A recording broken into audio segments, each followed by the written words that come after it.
یہ واقعہ غزوہ تبوک کے بعد کا ہے۔ نبی کریم صلی اللہ علیہ وسلم اور صحابہ کرام ایک لمبے اور تھکا دینے والے سفر سے واپس مدینہ منورہ پہنچے۔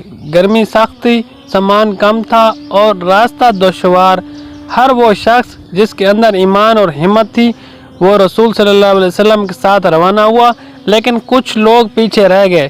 ان میں سے کچھ منافق تھے جنہوں نے جھوٹی معذرتیں بنائیں اور کچھ سچے مسلمان تھے مگر سستی اور دنیاوی مشغولیات کی وجہ سے شریک نہ ہو سکے۔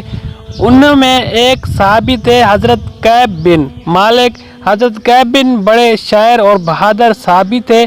وہ بدر اور دیگر غزوات میں شریک رہ چکے تھے مگر اس بار کوئی خاص وجہ نہ ہونے کے باوجود پیچھے رہ گئے۔ جب لشکر واپس آیا تو رسول صلی اللہ علیہ وسلم کے پاس وہ لوگ آئے جو شریک نہیں ہوئے تھے۔ منافقوں نے چھوٹی چھوٹی باتیں بنائیں، یا رسول اللہ ہمیں فلاں کام نے روک لیا، ہم بیمار تھے، ہمارے پاس سواری نہ تھی، وغیرہ وغیرہ۔ نبی کریم صلی اللہ علیہ وسلم ان کی ظاہر کی بات مان لیتے اور ان کا معاملہ اللہ پر چھوڑ دیتے، لیکن حضرت کعب بن مالک کے دل میں ایمان تھا۔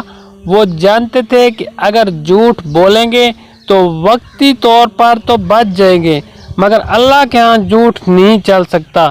چنانچہ وہ نبی صلی اللہ علیہ وسلم کے پاس حاضر ہوئے اور عرض کی، یا رسول اللہ اگر میں چاہوں تو آپ کے سامنے جھوٹ عذر پیش کر کے آپ کو راضی کر سکتا ہوں، لیکن جانتا ہوں کہ اگر آج میں جھوٹ بولوں تو کل مجھے رسوا کرے گا۔ حقیقت یہ ہے کہ میرے پاس کوئی عذر نہیں، میں صحت مند تھا، میرے پاس سواری بھی تھی، لیکن میں سستی اور ٹال مٹول کرتا رہا یہاں تک کہ لشکر روانہ ہو گیا اور میں پیچھے رہ گیا۔ یہ سن کر نبی صلی اللہ علیہ وسلم نے فرمایا، سچ کہہ دیا ہے، جاؤ اللہ کا حکم آنے تک انتظار کرو۔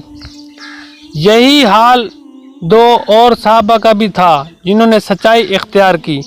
نبی کریم صلی اللہ علیہ وسلم نے صحابہ کو حکم دیا کہ ان تینوں سے تعلقات منقطع کر دیے جائیں، کوئی ان سے بات نہ کرے، کوئی ان کا سلام نہ کرے نہ جواب دے۔ مدینہ کی گلیوں میں یہ تینوں چلتے تو صحابہ منہ پھیر لیتے، مسجد میں جاتے تو لوگ ان سے بات نہ کرتے۔ یہ کیفیت دن بدن سخت ہوتی گئی۔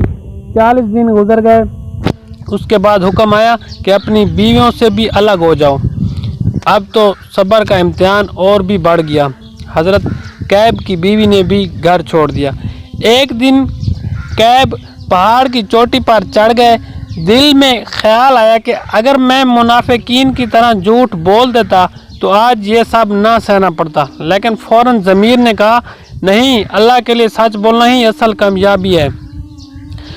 بالآخر 50 دن گزرنے کے بعد اللہ تعالیٰ نے قرآن میں ان تینوں کی توبہ قبول کرنے کی خبر نازل کی، اور تینوں پر بھی جن کا فیصلہ مؤخر کیا تھا، یہاں تک کہ زمین اپنی وصیت کے باوجود ان پر تنگ ہو گئی اور ان کی جانیں بھی ان پر بوجھ بن گئیں، اور وہ سمجھ گئے کہ اللہ سے بچنے کی کوئی پناہ نہیں مگر اسی کی طرف۔